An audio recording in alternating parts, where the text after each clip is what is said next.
ऐसा कुछ budget smart watch industry में पहली बार नहीं हो रहा है, लेकिन इस बार का ना तरीका काफी नया है। स्मार्ट वॉच जब आप किसी पे भरोसा करते हैं तो उनकी हर कही हुई बात, टेक बर्नर को बड़ा ही सोचना पड़े और लिए हुए फैसले पे सपोर्ट दिखाते हैं। हमने मार्केट में बदलाव लाया। आप सोचिए, जिस इंसान के 10 मिलियन सब्सक्राइबर्स हैं और वो फेमस भी है टेक्नोलॉजी के नाम से, 3 days 4 crores. Yeah, insane. तो उसकी क्रेडिबिलिटी को लेकर के भरोसा होता है हर बंदा उसे फिटनेस वाली चीजें भी कर पाए और बड़े बड़े क्लेम्स को लेके शक भी होता है। 15 नवंबर 2024 टेक बर्नर लॉन्च करते अपनी पहली लेयर्स की एनार्क स्मार्ट वॉच।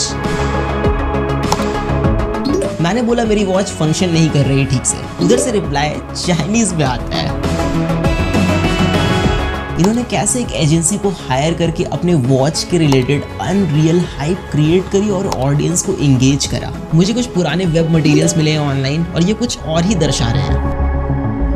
लेयर्स वाली ऐप 100% कॉपीड वर्जन है इस एपेक्स वेयर वाली ऐप की। लोग कितने ज़्यादा परेशान हैं। तो ये बहुत इनएक्यूरेट है। तो ये 2 घंटे 12 मिनट इसने रिकॉर्ड करा है और इसने 4 घंटे 38 मिनट रिकॉर्ड करा है। ये आपसे साफ झूठ बोल रहे हैं।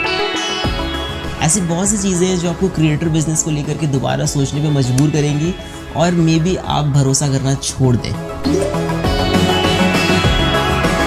या तो इन्होंने इस सेगमेंट का टेक इंडस्ट्री में बेस्ट वॉच लॉन्च किया है या फिर ऑडियंस के साथ बहुत बड़ा विश्वासघात हुआ है।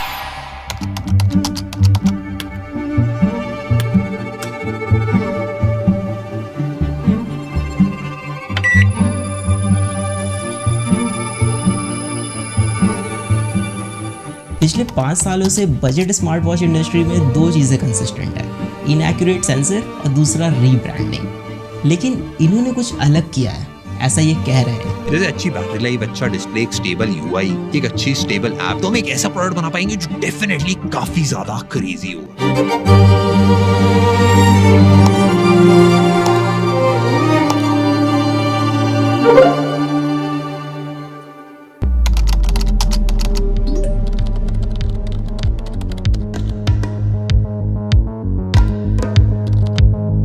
प्रोडक्ट डिलीवरी में अभी टाइम था और लॉन्च के एक्साइटमेंट में मैं इनके ऐप चेक कर रहा था, मतलब प्ले स्टोर पे जा करके कि क्या बनाया इन्होंने, कैसा बनाया। तभी मुझे वहाँ पे कुछ अजीब दिखा।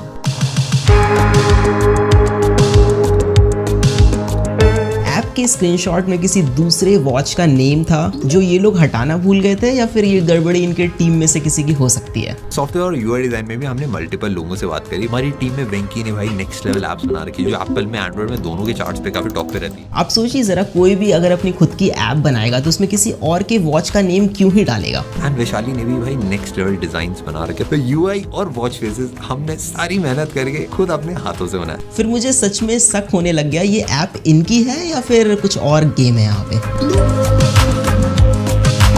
एप्लीकेशन को प्ले स्टोर से मैंने डाउनलोड किया, उसका एपीके एक्सट्रैक्ट किया, फिर I went to a website जहां पे एपीके फाइल को हम एनालाइज कर सकते हैं। थोड़ा सा स्क्रॉल करने के बाद आई गेट टू नो कि इस ऐप में third party SDK companies integrated है जो सारी की सारी चाइना बेस्ड है। अब सब कुछ क्लियर हो गया तब जब मैंने इनका लाइव चैट सपोर्ट यूज करा। मैंने बोला मेरी वॉच फंक्शन नहीं कर रही ठीक से, उधर से रिप्लाई चाइनीज में आता है। सो नाउ यू नो कि ये एक्चुअल में क्या है, सब साफ पता चल रहा है। हमने सारी मेहनत करके खुद अपने हाथों से बनाया और जिसका डर था वही हुआ। ये स्क्रीनशॉट अब रिप्लेस हो गया है इनके एनार्क वॉच से प्ले स्टोर पे, बट मैंने ओल्ड एपीके फाइल अभी भी सेव करके रखी है। और मादक के आदमी के दिमाग की एक कमजोरी ये होती है कि अगर एक झूठ किसी के सामने बोला जाए, एक बार, फिर 2 बार, फिर 3 बार, फिर 10 बार, फिर 50 बार, फिर 100 बार, तो लगता है यही सच है। हम प्रोडक्ट को लेके ऑब्सेस्ड ऑब्सेस्ड हैं। हम इंडिया में नेक्स्ट लेवल इनोवेटिव प्रोडक्ट्स बनाने के लिए सालों देने के लिए रेडी हैं। मानव विज्ञान में हमने काफी ज्यादा तरक्की कर ली है। इट फील्स लाइक आप किसी को अपने इशारे पे नचाने ऐसा फील करते हैं। 3 days 4 crores. Yeah, insane. आप कुछ भी किसी को बेच सकते हैं, लोगों के ओपिनियन चेंज कर सकते हैं, इमोशनल मार्केटिंग कर सकते हैं, बस आपको तरीका आना चाहिए। उस टाइम पे रिसोर्सेज इतनी नहीं थी, पैसा नहीं था, एक्सपीरियंस नहीं था चीजों को मैनेज करने, एक स्टार्टअप को चलाने। लेकिन मेरा मानना है कि अगर ऑडियंस ने आपको रीच, ट्रस्ट, अपॉर्चुनिटी एक प्लेटफॉर्म पे दी है तो आपको उनके साथ गलत फायदा नहीं उठाना चाहिए, लोगों के सेंटिमेंट्स के साथ नहीं खेलना चाहिए। They played it very well, but did they cheat anywhere that you guys didn't find out?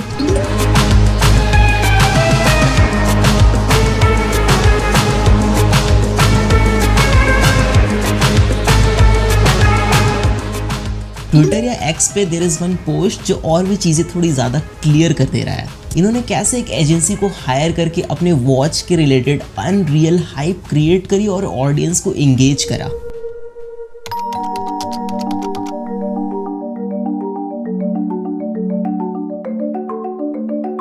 सो ये वॉच 40 से 50,000 वाले वॉच के डिज़ाइन को टक्कर दे सकती है, ऐसा मैं नहीं कह रहा, ये कह रहे हैं। और ये सिर्फ 7,000 की घड़ी है। डिज़ाइन के बारे में मैं ज़्यादा नहीं बोलूँगा, you know it, I know it, but have a look at it.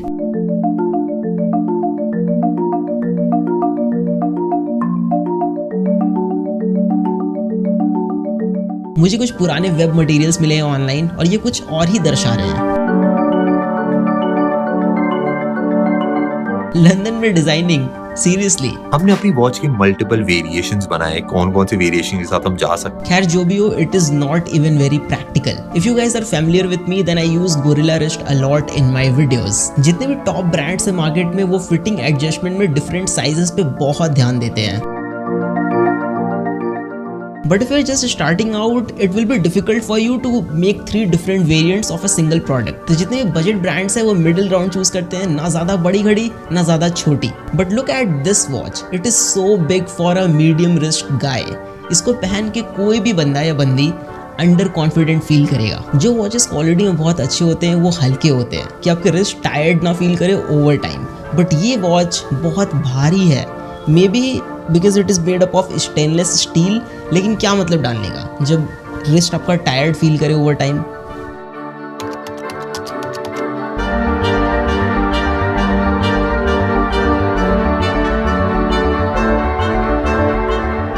Patent कराना बड़ा मुश्किल होता है क्योंकि इतनी सारी कंपनीज होती है, सबने बहुत सारे पेटेंट करा रखे होते हैं, तो कुछ नया क्रिएट करके पेटेंट करना। आई डोंट अंडरस्टैंड कि आप इतने साल से प्रोडक्ट्स रिव्यू कर रहे हैं, आप इसमें टॉप पे हैं एंड आपने अपनी खुद की प्रोडक्ट में ऐसी सिली सी मिस्टेक करी है। बट फाइनली हम एक लंदन बेस्ड एजेंसी सिमिर, आपने प्रोडक्ट को पूरा हाइप करा कि ये वर्ल्ड का बेस्ट डिज़ाइन है, आपने लंदन में डिज़ाइन कराया, बट अपने बेजल्स इतने मोटे मोटे छोड़ दिए स्क्रीन के अराउंड, क्यों? Display quality is really good, it is quite bright display, बाहर में भी बहुत अच्छा विजिबल है, बट ऑटो ब्राइटनेस वाला सेंसर डालना भूल गए होंगे। मतलब आजकल लोग भूल जाते हैं, गलती हो जाती है, राइट? 3-4 हज़ार वाले वॉचेस में मिल जाता है ये सेंसर, लेकिन मार्केटिंग में ज़्यादा खर्चा हो गया होगा I guess. It has water resistant का रेटिंग, बट वो IP68 है। लाइक 5 ATM तो कॉमन है ना आजकल, तो आप इसको स्विमिंग के वक्त यूज़ नहीं कर पाएंगे। वॉच का UI बहुत इंपॉर्टेंट चीज़ होता है। हमने इस घड़ी में 3 चीजों पे मेजर काम करा है, एक डिजाइन, दूसरा ट्रैकिंग, तीसरा सॉफ्टवेयर। सिर्फ UI को स्मूथ बनाने से ही सब कुछ नहीं हो जाता, रैदर कि आप क्या प्लेस कर रहे हैं, कहाँ पे प्लेस कर रहे हैं और वो कितना फ्रीक्वेंटली यूज होगा। User interface is very basic. I don't know कि मुझे थोड़ा ये लैगी क्यों लग रहा है, बट या इट इज लैगी। बाकी सब कुछ सेम टाइप का है जो बजट स्मार्ट वॉचेस में होता है, बट इसमें कुछ ऐसी चीजें मिसिंग हैं जो पूरा का पूरा यूजर एक्सपीरियंस बर्बाद कर रही है। Bluetooth calling is there and it works great, but you can't put call on hold, कोई बटन प्रोवाइडेड नहीं है, even on call screen dial pad present नहीं है, तो आप IVR के ऑप्शंस डायल नहीं कर पाएंगे ऑन कॉल। प्लस आप वॉच से डायरेक्टली कॉल नहीं लगा सकते बिकॉज फोन एप्लीकेशन प्रेजेंट नहीं है वॉच में। कॉल को रिजेक्ट कर सकते हैं बट रिप्लाई विद मैसेज का ऑप्शन नहीं है। इवन कोई नोटिफिकेशन का आप रिप्लाई नहीं कर सकते जो 2 से 3 हज़ार रुपए वाली घड़ी में मिल जाता है। क्राउन के through scrolling is possible but it is very rough, मतलब क्राउन उतना स्मूथली रोटेट नहीं होता है, थोड़ा फ्रिक्शनल टाइप का फील होगा आपको। इन्होंने क्लेम करा कि वॉच का जो सॉफ्टवेयर वाला पार्ट है इन्होंने खुद से पूरा स्क्रैच से बिल्ड करा है। ध्यान से देखिए इन दोनों ऐप्स को। लेयर्स वाली ऐप 100% कॉपीड वर्जन है इस एपेक्स वेयर वाली ऐप की। और मजे की बात यह है कि एपेक्स वेयर वाली ऐप इस एनार्क वॉच को खुले दिल से एक्सेप्ट करती है कि ये मेरा ही माल है। Application is very pathetic and बगी और बहुत ही बेसिक सा यूआई है। मेरा कहना है कि ठीक है, लिया चाइना से तो लिया, लेकिन अच्छा वाला लेते ना। Even if you check play store reviews then चीजें आपको थोड़ी और स्पष्ट रूप से समझ में आएगी कि लोग कितने ज्यादा परेशान हैं।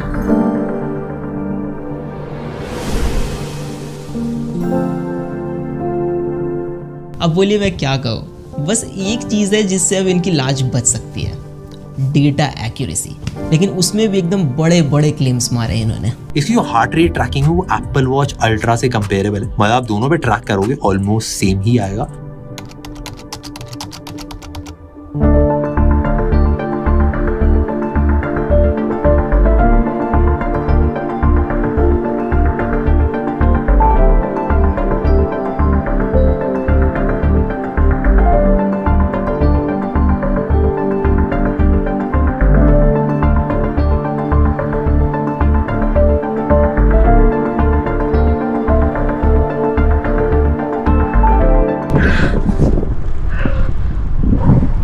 जो भी को मज़ा नेक्स्ट लेवल आता है, ये काफ़ी मज़ेदार चीज़ है यार, सबको करनी चाहिए। हाँ, मैं पिछले 3-4 सालों से लगातार साइकिलिंग कर रहा हूँ and I ride 145 kilometres per week. तो डेटा मेरे लिए बहुत ज़्यादा इंपॉर्टेंट चीज़ है। Samsung, Apple, Amazfit, Xiaomi, Huawei, Honor, जितने भी टॉप ब्रांड्स हैं जो अच्छे ट्रैकर्स बनाते हैं वो सारे मैंने यूज़ किए हुए हैं। लेकिन इस डिपार्टमेंट में जितने भी बड़े ब्रांड्स हैं वो पिछले 7-8 सालों से maximum 85 to 90% he accuracy achieve कर पाए हैं। लेकिन ये बोल रहे हैं कि इन्होंने बहुत बड़ा कुछ कर दिया है, तो टेस्ट करना तो बनता है। हार्ट रेट मॉनिटरिंग सिर्फ एक बार रीडिंग चेक करने की चीज़ नहीं है, इट इज़ कॉल्ड मॉनिटरिंग। तो आपको इसको कंटिन्यूअसली मॉनिटर करना पड़ता है। स्पेशली हम इसको यूज़ करते हैं during the workout to keep an eye over our heart rate, कि हमारा बीपीएम कितना अप जा रहा है, कितना लो, और अगर बहुत ज़्यादा अप जा रहा है तो हम उस समय पॉज ले सकते हैं, अपने वर्कआउट को थोड़ा सा रोक सकते हैं। There is a formula multiplying your age by 0.7 and subtracting the total from 208। So जो वैल्यू आएगी वो एक एवरेज वैल्यू है, वो मैक्स वैल्यू है जो आपके लिए है। आप वर्कआउट कर रहे हैं, उससे ज़्यादा अगर बीपीएम जाता है तो आपको थोड़ा पॉज लेना है, रुक जाना है। अब एथलीट्स के केस में formula is little bit different. Maximum heart rate is estimated by subtracting their age from 220, but everybody has their own genetics, तो सबके अलग अलग वैल्यूज़ होते हैं। जैसे कि मेरे केस में मेरा बीपीएम 200 एवब जाता है जब मैं इंटेंस वर्कआउट करता हूँ फॉर अ मिनट और 30 सेकेंड्स, तो this is normal for me. मैंने polar S10 chest strap use करा है जो 99% एक्यूरेट डिवाइस है। तो मैंने यहाँ पे 2 ग्राफ्स रखे हैं, पोलर S10 का डेटा है और दूसरा अनार्क वॉच का डेटा है, लेयर्स वाली वॉच का। तो यहाँ पे जो पैटर्न बन के आ रहा है मिडिल पोर्शन में और इसके मिडिल पोर्शन में, दोनों बहुत ज़्यादा डिफरेंट है। अब अगर स्पाइक्स पे नज़र डालें तो स्पाइक्स 210 गया है बीपीएम पोलर S10 का, 210 बीपीएम। और वही अगर अनार्क वाली वॉच का स्पाइक्स वाला डेटा देखें तो ये मैक्स यहाँ पे 200 तक ही आके रह गया है। तो यही पता चल रहा है कि जब आपको मैक्सिमम हार्ट रेट पता होना था, जब आप वर्कआउट कर रहे थे, तभी आपको नहीं पता चला कि आपका हार्ट रेट कितना मैक्सिमम गया है, तो आपको रुक जाना है। तो ये बहुत इनएक्यूरेट है। इवन ग्राफ के पैटर्न को देखा जाए तो यहाँ पे M का पैटर्न बन रहा है पोलर वाले ग्राफ में, और इसके ग्राफ में V सा पैटर्न बन रहा है, मतलब काफ़ी डिफरेंस है यहाँ पे। आई नो बाकी यूट्यूबर्स ने ये चीज़ नहीं शो करी आपको, बस एक बार ऐसे करके रिकॉर्ड करके दिखा दिया, बट ये कोई काम का नहीं है ना। जब आप वर्कआउट के टाइम पे ही यूज़ नहीं कर पाओगे इसको एक्यूरेटली, तो फिर क्या ही फ़ायदा घड़ी का। Workout tracking is totally BS in this watch.